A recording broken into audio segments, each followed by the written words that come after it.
On continue le Mahamar Veisha Achat Tafshin Chafé de Parashat Vayera. Maintenant, le Rabbi cite le Mahamar de l'Admor HaZaken. Seif Bet. Keshem Shetzoakim Beichidut Al Richukom Elokim Chaim. De la même façon que les gens, quand ils rentrent en entrevue privée avec le Rebbe, et ils crient qu'ils sont loin de Dieu, qu'ils ont mal parce qu'ils sont loin de Dieu. Ken veyoter miken. Encore plus que cela. Kol neshama balota balayla tzoeket bekolmar al richukam elokim chaim. La neshama, elle hurle à Dieu avec amertume chaque nuit. Le fait qu'elle est loin de Dieu. Chaque nuit, la neshama écrit à Dieu, je suis loin, je veux pas être loin, je veux être proche de toi. Et ça, c'est lié, ce cri de la neshama, c'est justement le secret qui est dans cet événement-là qu'il y a eu avec cette femme, avec Elisha. Elisha, une femme, elle lui a dit, un de tes élèves, il est niftar, c'était mon mari. Et j'ai plus rien à la maison. Tu savais, lui, il te servait. Tu savais combien lui, il te servait. Il servait Dieu. Il craignait Dieu. Et maintenant, lui-ci, il veut prendre mes 2 enfants parce que j'ai des dettes. Mon mari, il a laissé des dettes. Il veut prendre même mes 2 enfants pour que ça soit ses esclaves, pour rembourser la dette. Toute cette histoire et chaque mot de cette histoire, c'est un message dans le service de Dieu. On y va. Sur le pasuk Veisha Achat min shebnei haneviim, 4e ligne, voilà ce que l'Admor HaZaken il a dit. Isha iprinas neshome. La femme, toi tu dois lire toute l'histoire maintenant d'une autre façon. Quand on parle du service de Dieu, c'est pas uniquement une histoire qui s'est passée il y a des milliers d'années. Non. La neshama, c'est la neshama qui crie. La femme, la neshome. Isha hirat Hashem, la femme qui craint Dieu. La neshama, elle craint constamment Dieu. Dans le pasuk, c'est marqué Veisha achat. Une femme a crié à Elisha. C'est quoi achat? Une femme. Achat asher i achat imavaye. La neshama, elle est une seule chose avec Dieu. C'est pour ça qu'elle a appelé une. Elle est une seule chose avec Dieu. Elle ne veut pas autre chose que Dieu. Elle est unie avec Akadosh Baruch Hu, tout le temps et constamment. Cette neshama qui est une seule chose avec Dieu, elle est appelée Mineshe Bnei Haneviim, la femme d'un enfant des prophètes. Alors, l'enfant des prophètes à Kavana, ici, c'était les élèves des prophètes. Les élèves des prophètes qui se préparaient eux aussi à devenir des prophètes. D'accord? Donc, un apprenti prophète. La femme d'un apprenti prophète. Pourquoi la Neshama, elle a appelé la femme d'un apprenti prophète? Parce que la Neshama, en fait, en réalité, elle-même, elle est en mesure de recevoir la prophétie. La Neshama, elle est en contact avec Dieu. Dieu, elle lui parle. Elle parle à Dieu. Comme un prophète. Et de façon plus générale, la Neshama, elle est en mesure de recevoir la révélation de Dieu. Elle est en mesure de recevoir des révélations de Dieu. C'est ça qui dit Mineshe Bnei Hanevim. Pourquoi la Neshama elle est appelée la femme d'un apprenti prophète? She'inyan hanevuah niv sfataim shemekablim miprinat dvar havaye.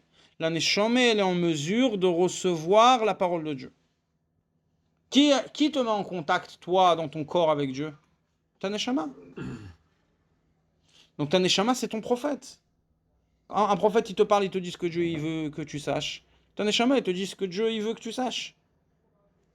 Tout simplement. Ta Neshama, elle ressent que maintenant, c'est l'heure de la Tfila. Ta Neshama, elle ressent que maintenant, c'est Shabbat. Ta Neshama, elle ressent qu'aujourd'hui, c'est Rosh Chodesh, que c'est une fête, que c'est un moment spécial, que c'est un Etratzon, que maintenant, c'est Ravad et Ravin, le dernier moment de Shabbat, le plus haut moment de tout le Shabbat. Ta Neshama, elle ressent ça, et c'est pour ça que dans le corps, même dans le corps, il y a des petites choses qui se passent. Ken, kol Neshama, ikli kibul lekabel asagot vegilu elokut. Chaque Neshama, en réalité, c'est un réceptacle, c'est une antenne qui peut recevoir la révélation de Dieu. Donc, ta Neshama, on répète, ta Neshama, elle est une seule chose avec Dieu.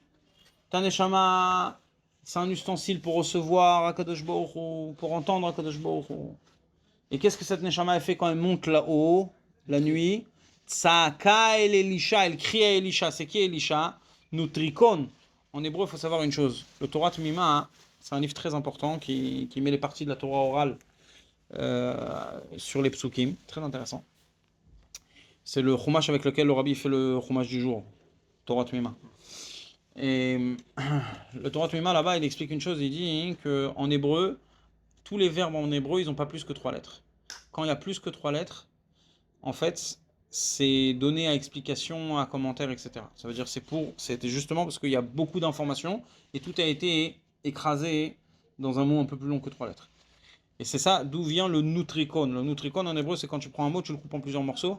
Et il y a énormément d'informations qui sortent. Comme par exemple dans notre paracha, Damesek Eliezer. Eliezer de Damas. Non. Damesek, les sages, ils disent, c'est 4 lettres. Les sages, ils disent, Dole ou Mashke. Ils puisent et ils donnent à boire aux autres. Ça veut dire quoi? Eliezer, c'était le plus grand élève de Avraham Avinu. Dans la yeshiva d'Avraham Avinu, on enseignait la croyance en un seul Dieu. Okay? Comme les sages disent, dans la Masechet Avodazara de Avraham Avinu, il y avait 400 chapitres, tellement il y avait d'Avodazara à l'époque.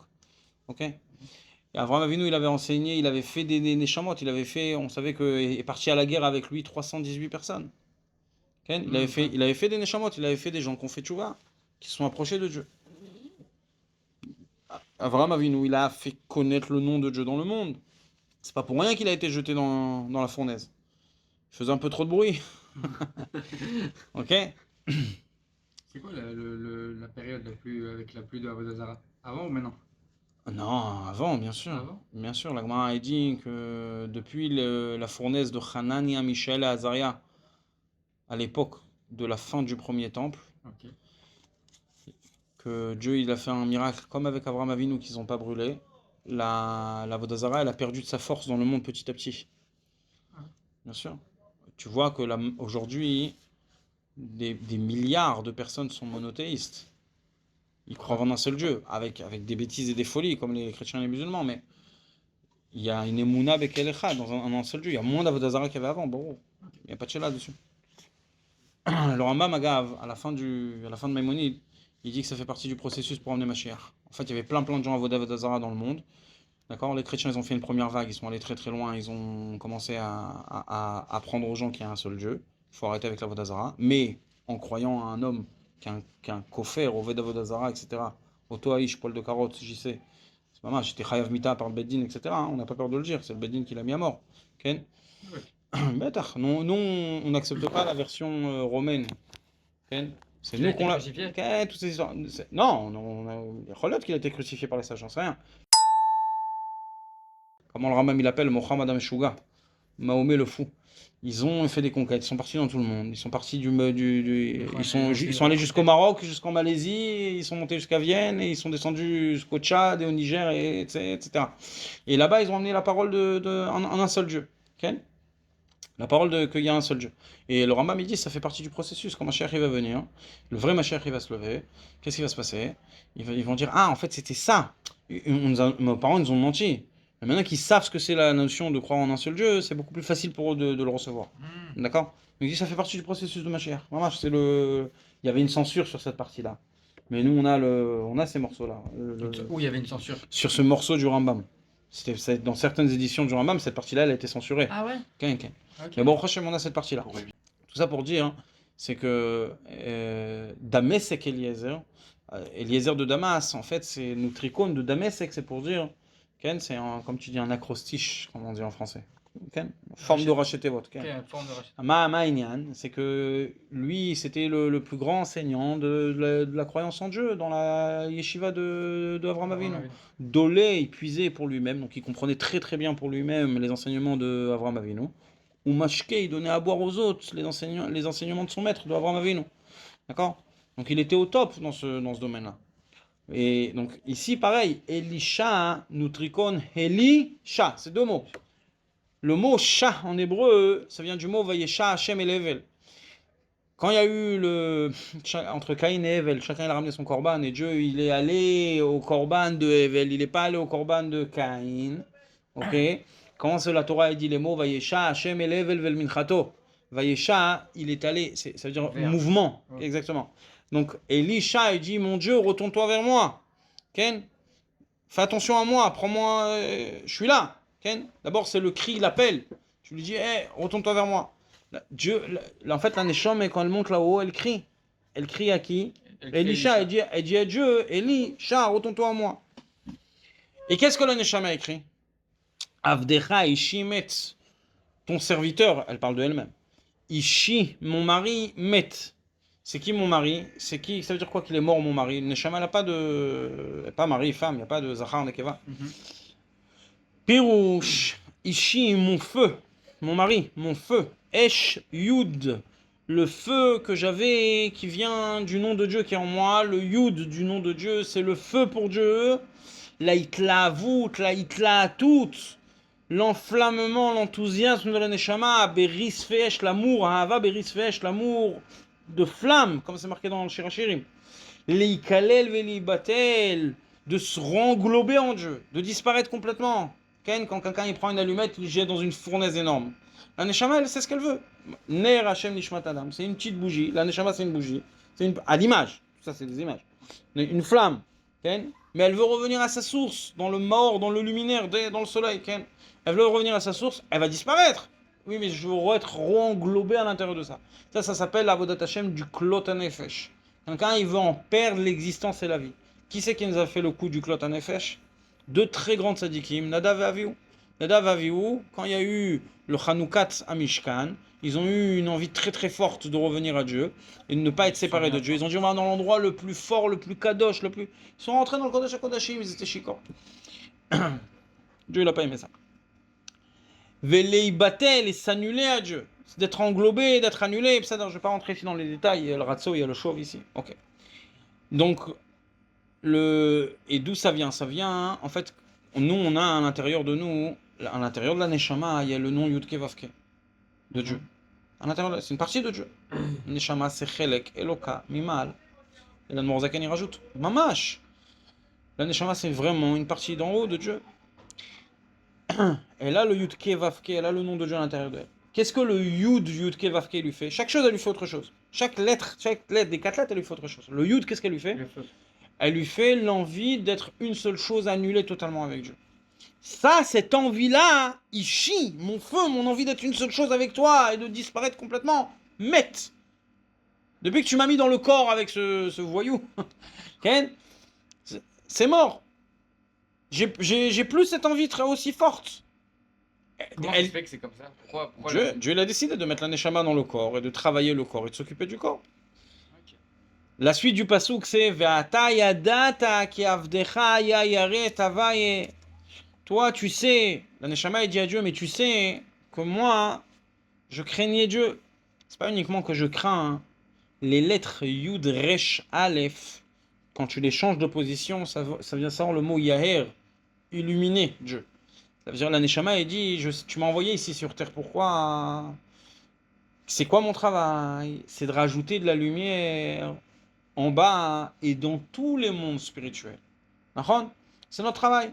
Nous, avec notre Avodat Hashem, on ouvre le robinet en haut de tous les mondes, en haut, au-dessus du Gan Eden à Tarton, au-dessus du Gan Eden à Elion, même dans l'Olam Hatzilut, là où il y a les très grandes Neshamot d'Avraham, Yitzhak et Yaakov.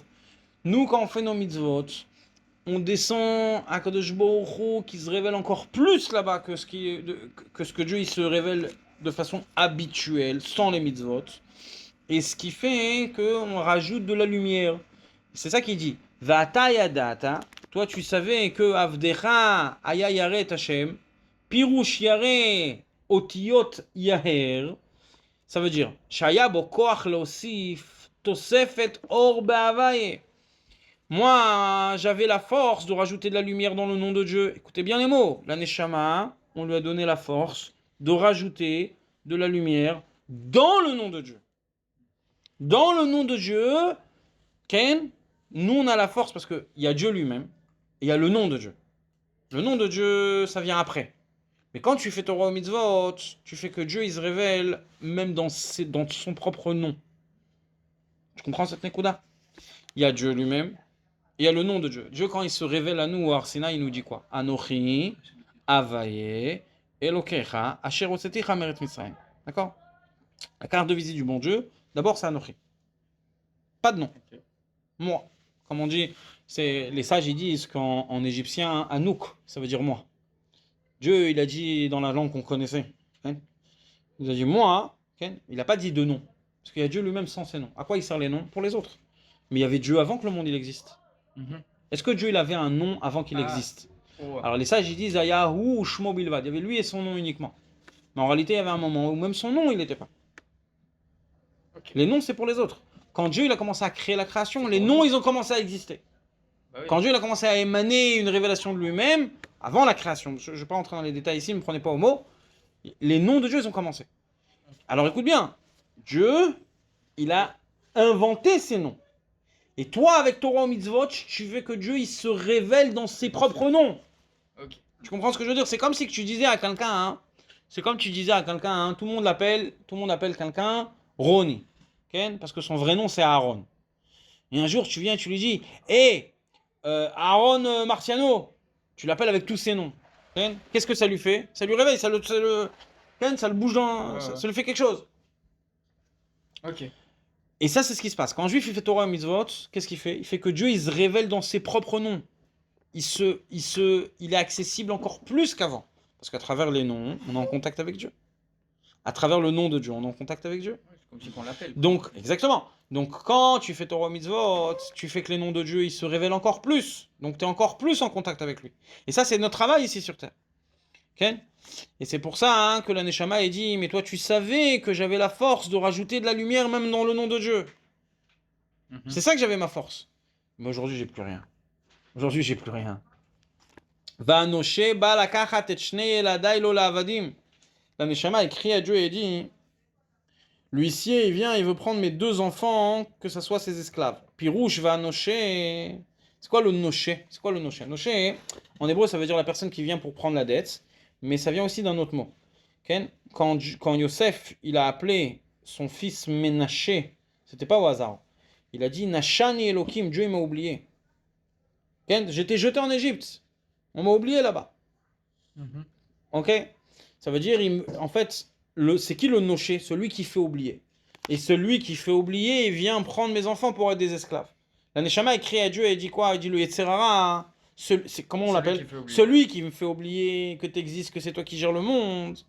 D'accord? Il s'arrête pas là. Il est fou le type. Qu'est-ce qu'il vient encore? Il veut encore prendre mes 2 enfants.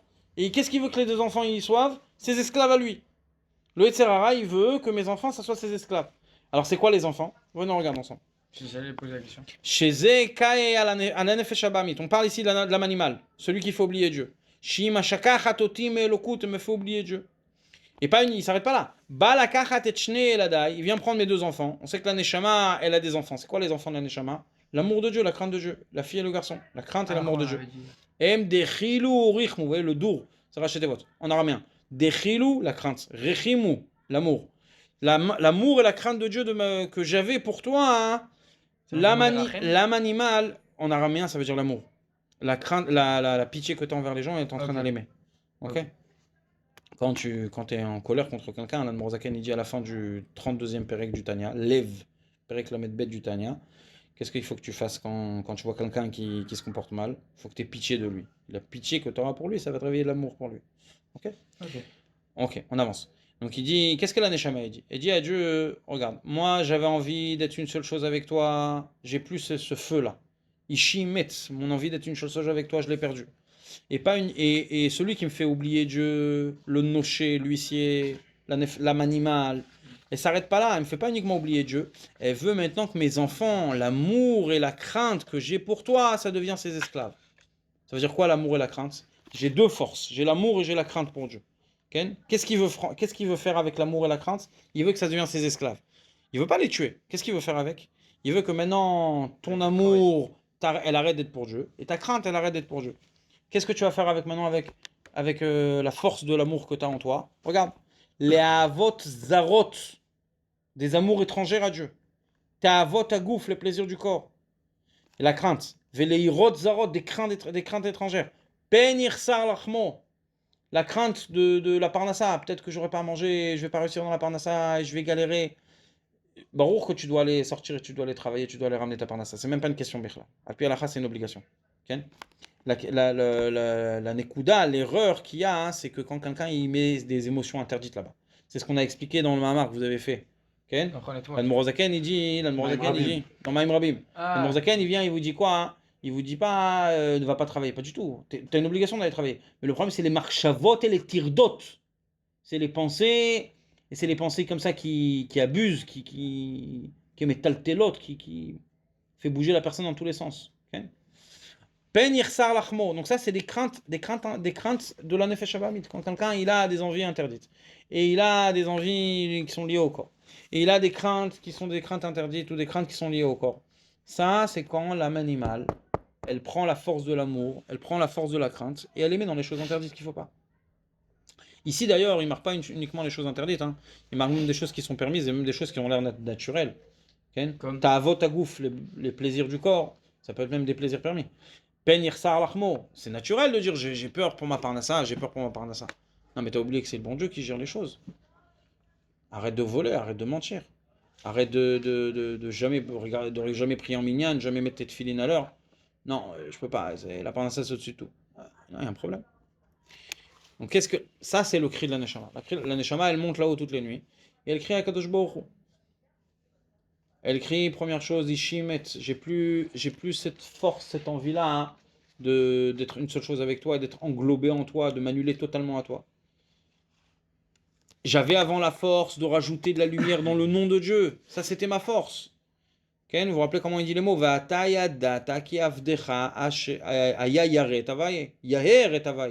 tu savais que j'avais la force d'illuminer le nom de Dieu. Maintenant, je l'ai plus. Et la Nefesh Habamit, elle s'arrête pas là. Elle me fait oublier Dieu. Et en plus de ça, elle veut prendre ma force d'amour et ma force de crainte et les mettre dans des choses qu'il faut pas. C'est quoi la réaction de Elisha dans l'histoire? Elisha, il lui dit qu'est-ce qui te reste dans la maison? Alors, elle lui dit il me reste une petite fiole d'huile. Elisha, il lui a dit tu fermes la porte. Alors, excuse-moi. D'abord, tu vas chez toutes tes voisines et tu vas des ustensiles vides. Et comment il dit les mots là-bas? Kelim rekim altamiti. Ça veut dire quoi, altamiti? Altamiti. Pas peu. Ne ramène pas peu d'ustensiles vides. Okay. Ramène des ustensiles plein, même s'ils sont vides. Ok? Tu fermes la porte. Elle a rempli. Et après, Elisha lui a dit tu vends, tu rembourses tes dettes et tu vis. Ve'at ou bana irtichie banota. Vous allez vivre avec le reste de l'huile après que tu as vendu toute l'huile et que tu as remboursé tes dettes, il va te rester encore de l'argent. Tu vas vivre avec ça. Vous allez voir que chaque mot de cette histoire de la réponse de Elisha, hein, ça fait partie de ce que Dieu y répond à la Neshama. Vayomer, elle est à Elisha, Ma yeshlach babait. Elisha répond à la Neshama, Dieu il répond à la Neshama. Qu'est-ce qui te reste dans la maison? Qu'est-ce qui te reste? Okay.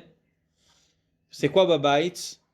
Pirouche bepnimiut. Il y a une version de. Hein? Qu'est-ce que tu as dit? L'intériorité.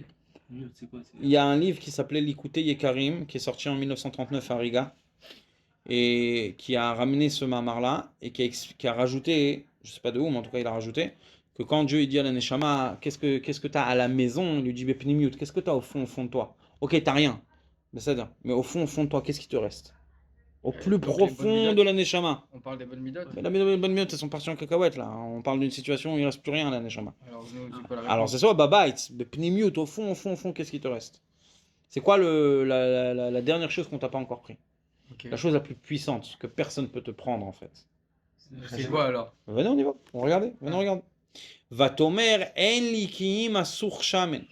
Il me reste qu'une fiole d'huile. Pirou shen lakiim etsem nekudas aneshom. La seule chose qui lui reste, c'est quoi la fiole d'huile? On connaît des mamarim de Hanouka. Oui. Des mamarim de Hanouka, c'est quoi la fiole d'huile? Pourquoi l'homme Israël? D'où l'homme Israël comme ça il avait autant de Messirut Nefesh pour se battre contre les Yevanim, les Grecs et toute la folie des Grecs. Messirut Nefesh, c'est le point le plus profond de je suis juif et non, moi je continuerai à faire la Brit Mila aux enfants, je continuerai à faire Shabbat, je continuerai à fêter Rosh Chodesh, je continuerai à faire des korbanot, jamais je me prosternerai à la Vodazara, jamais je mangerai pas caché en public. Mais Kouda, c'est fini. Messirut Nefesh. Ah mais tu vas être tué, je m'en fous. Moi, je suis une seule chose avec Dieu, je ne veux pas me séparer de Dieu. Cette force-là de je ne veux pas être séparé de Dieu. Etsem nekudas aneshom est le truc le plus essentiel, le point juif qui est au fond de toi. C'est l'arme du jugement dernier. C'est dans quel Mahamar? Enfin, c'est quoi qui rapproche cette histoire-là à ça? Hanouka? Ouais. Dans les mamarim de Hanouka, les mamarim de Miketz, de Hanouka de Chabad, de l'Admor Zaken. Mamash magnifique. On étudiera ça, Bezrat Hashem, si t'es là. Là, je vais le sortir à mon MP parce qu'hier il m'a appelé, il m'a dit tu viens pas avec le Mashiach. Mais tu as craqué toi. C'est pas Eh, possible. t'as le méga. Source nefesh. Comme ça, je lui raconte l'histoire, je dis ça, c'est ce qui me rapporte, qui me. Non, tu sais, source nefesh. Si je fais des milouim, c'est à cause de ça. C'est grâce à ça. Parce que nous, on croit en une seule chose. On fait tout pour ça. Zahemet. C'est le 12e des 13 fondements du judaïsme du Rambam. On croit en la venue de Mashiach, Nekuda. Okay? Celui qui a un doute sur la venue de Mashiach, Chas de Shalom, il est coffert sur toute la Torah. Donc on rigole pas avec ça. Il y a un commandant de l'armée qui est fou. Alors ils veulent tous faire plaisir au fou, tu comprends? Ouais. Ce fou-là, il nous a ramené le 7 octobre, maintenant il faut lui faire plaisir sur ça aussi. Que lui, il est chez lui. Que lui, il lâche l'armée et qu'il parte. Ça, il y a des gens qui veulent le remplacer, t'inquiète pas. Tout va bien. Comme on dit, la guerre, on l'a gagnée pas grâce à lui, mais malgré lui. Regarde lui. Ok. Alors, qu'est-ce qui nous reste à Sourchemen? Il nous reste une fiole d'huile. C'est quoi la fiole J'ai d'huile? perdu là. Etsem Nekudat Aneshama, entre le 23 et le 24. Etsem Nekudat Aneshama. C'est la force de la Neshama la plus profonde, celle où on ne veut pas se détacher de Dieu en aucun cas. Vayomer, qu'est-ce que Dieu lui dit? C'est quoi la solution? Kelim Rekim, ramène des ustensiles vides de toutes tes voisines. Kelim Rekim Altamiti. C'est quoi Kelim Rekim? Kelim Rekim, tu vas faire un travail très spécial, une idbonenu très spéciale. Tu vas faire une méditation très spéciale. Ok? C'est quoi cette méditation? Tu vas te souvenir que tu es vide, tu as un ustensile vide, que Dieu n'est pas en toi. Ok. Tu vas faire cette idbonenu, tu vas casser, briser à l'intérieur de toi quelque chose. La grossièreté de la personne, les envies interdites, le fait que la personne elle se sent bien, elle est ce qu'on appelle en français, elle est suffisante. Moi ma vie elle est bonne, Ken, j'ai rien de mal à améliorer. Ça, on va casser tout ça. Comment tu le casses? Kelim rekim altamiti. Tu vas faire une méditation spéciale, que tu es un ustensile vide, que tu es loin de Dieu, que ta relation avec la Kadosh Baruch Hu, ça va pas. D'accord? Et ça, c'est un truc qui est très fort et qui est très spécial et qui va faire que justement, tu vas te remplir. Ouais, ouais. Alors, première explication. Deuxième explication, parce que le Rabbi l'a dit ce Mahamar 20 ans plus tard, le Rabbi l'a dit ce même Mahamar, il a donné d'autres explications encore. C'est que tu vas faire Torah et mitzvot, tu vas continuer à faire des mitzvot, même si tu ressens rien. En mode Messirut Nefesh. Altamiti. Ken, Et tu- beaucoup, Ken. Et ce qui va se diminues passer, pas. Ken. Et ce qui va se passer, c'est que justement, c'est par cette Messirut Nefesh où tu ressens rien, c'est en te donnant à fond, même quand tu ressens rien, tu verras que tout d'un coup, hop, ça commence à se remplir. La discipline, quoi. C'est plus que de la discipline. Pourquoi ça va se. Ça se remplit parce que le Etzem Aneshom, le plus profond du plus profond, Ken, ça remplit tous les autres ustensiles. Avec la petite fiole d'huile, elle remplit toutes les autres ustensiles. Ok? Je peux me permettre de dire quelque chose? Juste, on essaie de terminer jusqu'à la fin du bête, parce qu'il nous reste même pas 10 minutes. Ouais. On essaie de terminer le bête, après on y va. On y va? Ok. Alors, il y a un Zohar, dans la troisième partie du Zohar,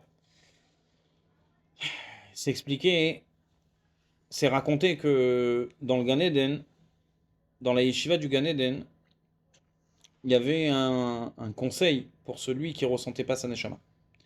Aha delos salik, ken kemama rav metifta be Gan Eden, ken. Le chef de la yeshiva dans le Gan Eden, il disait la chose suivante. Aha delos salik beneora, celui que le feu de la neshama, il prend pas en lui, ken. Mais vachinle.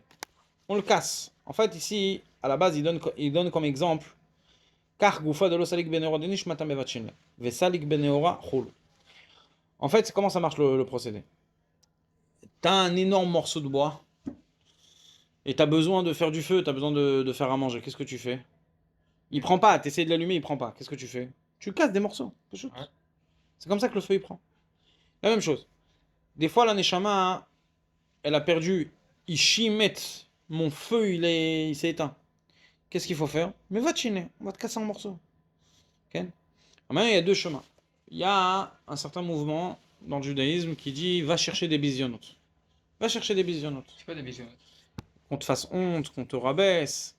Ah, ok. Ok. Bizarre. Lubavitch, elle est contre ça. Tout à fait contre. Elle est complètement contre ça. Et il y a une certaine époque où il y a eu ça avec le Kalisker. Le Kalisker Avram, et Kalisk, c'était un des élèves du Maguide de Mezrich.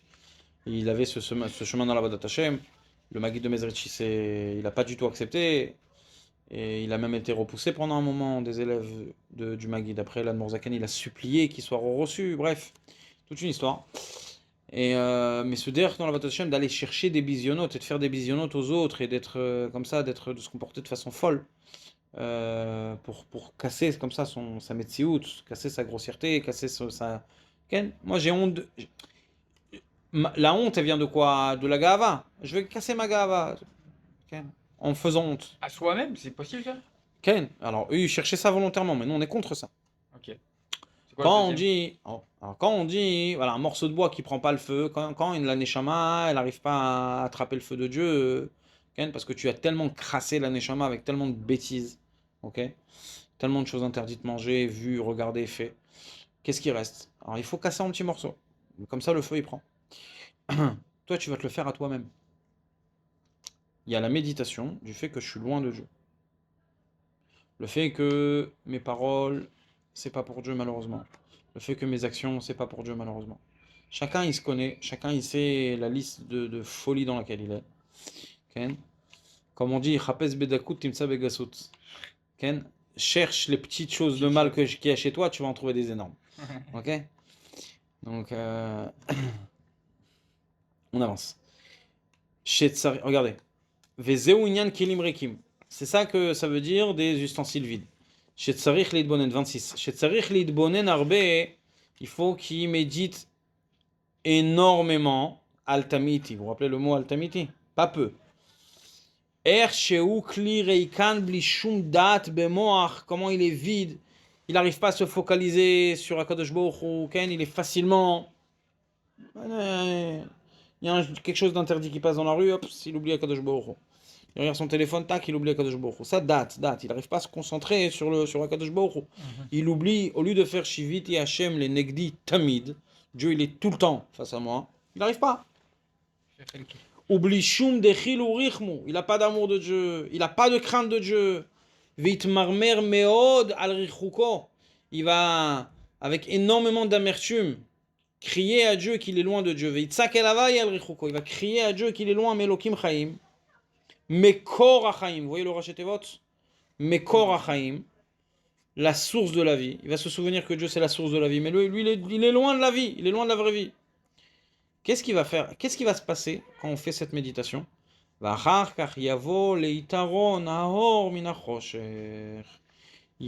de la lumière qui va sortir de cette obscurité.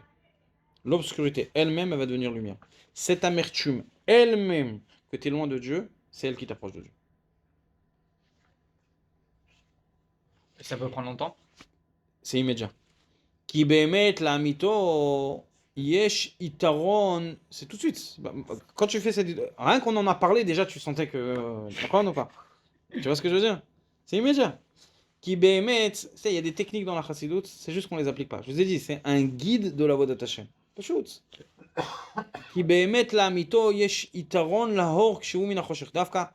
Faut pas oublier ce que Shlomo Melech il explique dans Kohelet, au 2e chapitre. C'est que la lumière, c'est beau, c'est magnifique. Mais quand la lumière, elle vient de l'obscurité elle-même, elle est encore plus belle. Je précise, c'est pas quand quelqu'un t'es dans l'obscurité, tu vois rien, et tout d'un coup, tu as quelqu'un qui arrive avec un panasse, avec une lampe de poche, ou quelqu'un il allume les phares de la voiture, et tout d'un coup on voit, non, ou t'es dans une pièce, il y a le noir, et d'un coup quelqu'un allume la lumière. Waouh, la lumière. Barour que la lumière, c'est mieux que l'obscurité. Mais il y a plus que ça. Il y a quand l'obscurité elle-même, elle devient lumière. Elle-même. Ça veut dire que l'amertume elle-même, que tu es loin de Dieu, le fait que tu es loin de Dieu, c'est ça lui-même qui te fait proche de Dieu.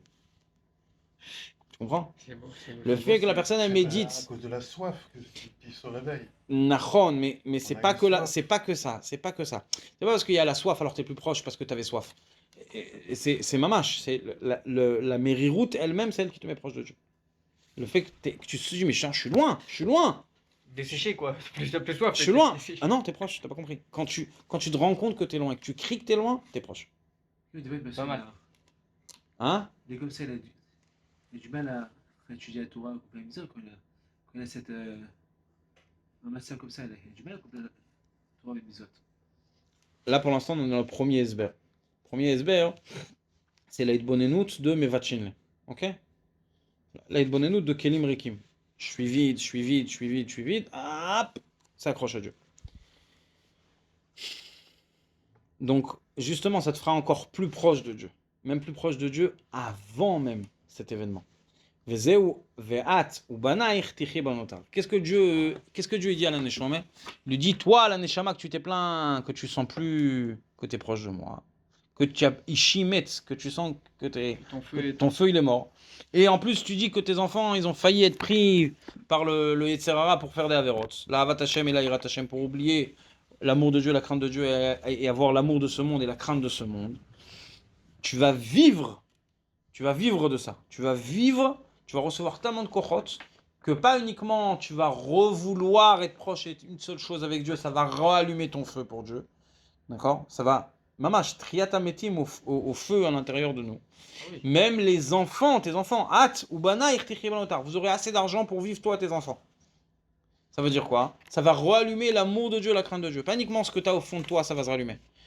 Tout d'un coup, tu vas avoir des vrais sentiments. Tu vas être proche de Dieu. Tu vas pas vouloir faire des choses qui sont contre Dieu. Okay? La crainte de Dieu, tout le monde croit que la crainte de Dieu, c'est que tu auras peur de la punition. Non, c'est pas ça. La crainte de Dieu, c'est que j'ai pas envie de faire des choses qui vont m'écarter de lui. C'est ça la crainte. Ben oui. On en reparlera plus tard. At, qu'est-ce que Dieu il dit? At, toi, tu vas reanimer le plus profond de la neshama. Ou banaïr, tes enfants, Dieu il dit à la neshama. La crainte et l'amour de Dieu de chaque neshama. Tichye banotar, tu vas revivre du reste. C'est quoi banotar? Ça rappelle le mot beitron or minachoshech. L'avantage que la lumière elle vient quand elle vient de l'obscurité elle-même. Kohelet, dans Kohelet, Shlomo Melech il dit, j'ai vu qu'il y a un itaron à or minachoshech. Il y a un avantage particulier à la lumière par rapport à l'obscurité. Ça peut être lié aussi de la lumière qui vient de l'obscurité elle-même. Ok? Le mot itaron, avantage, c'est le même verbe en hébreu de notar, du reste. Ok. Ça veut dire, quand tout se termine, il y a un reste. Donc il y a un avantage. Celui qui lui reste quelque chose, il avait un avantage par rapport aux autres. C'est le même verbe. Ok. Dieu, il dit à la Neshom, et il lui dit, quand tu vas faire ce kelim rekim, tu vas être mitboné net que quoi? Que t'as rien. Que t'es loin, et que t'es loin, et que t'es loin, ça va te réanimer toi, et ça va réanimer tes enfants, et ça va réanimer ton amour de Dieu, ta crainte de Dieu, et ça va te donner encore plus. Pourquoi? Parce que quand l'obscurité elle-même elle devient lumière, quand c'est l'amertume que du fait que t'es loin de Dieu, qui t'anime et qui te ramène à Dieu, ça donne tellement de kochot que ça remet tout en marche, toute la machine en marche. Et encore plus même qu'avant. Et comment l'Admorozaken il a terminé là-bas, ou en tout cas celui qui a copié le mamar, il a écrit Ken Yezakenu Hashem, Ken Yeratzon Amen. Que Dieu il nous donne cette occasion de se comporter comme ça, Bezrat Hashem. Que Dieu nous fasse comme ça on se comporte, Ken Yeratzon, que Dieu le désire. At Kan Eshono, jusque-là, le Rabbi cite l'Admorozaken. Donc pour l'instant, le Rabbi n'a même pas dit un mot encore. Non, le Rabbi il a expliqué la valeur des histoires de la Torah, que tout est éternel. Le Rabbi il a cité ça, Nachon. Mais il faut comprendre une chose, à l'époque, si je me trompe pas, hein, je sais que ils avaient retrouvé ils ont mis la main sur ce mamar-là, ils ont sorti de prison, si on peut dire avec des guillemets, ce mamar-là. Bon bref, en tout cas, il y a énormément de choses à dire, on continuera avec Hashem ça demain.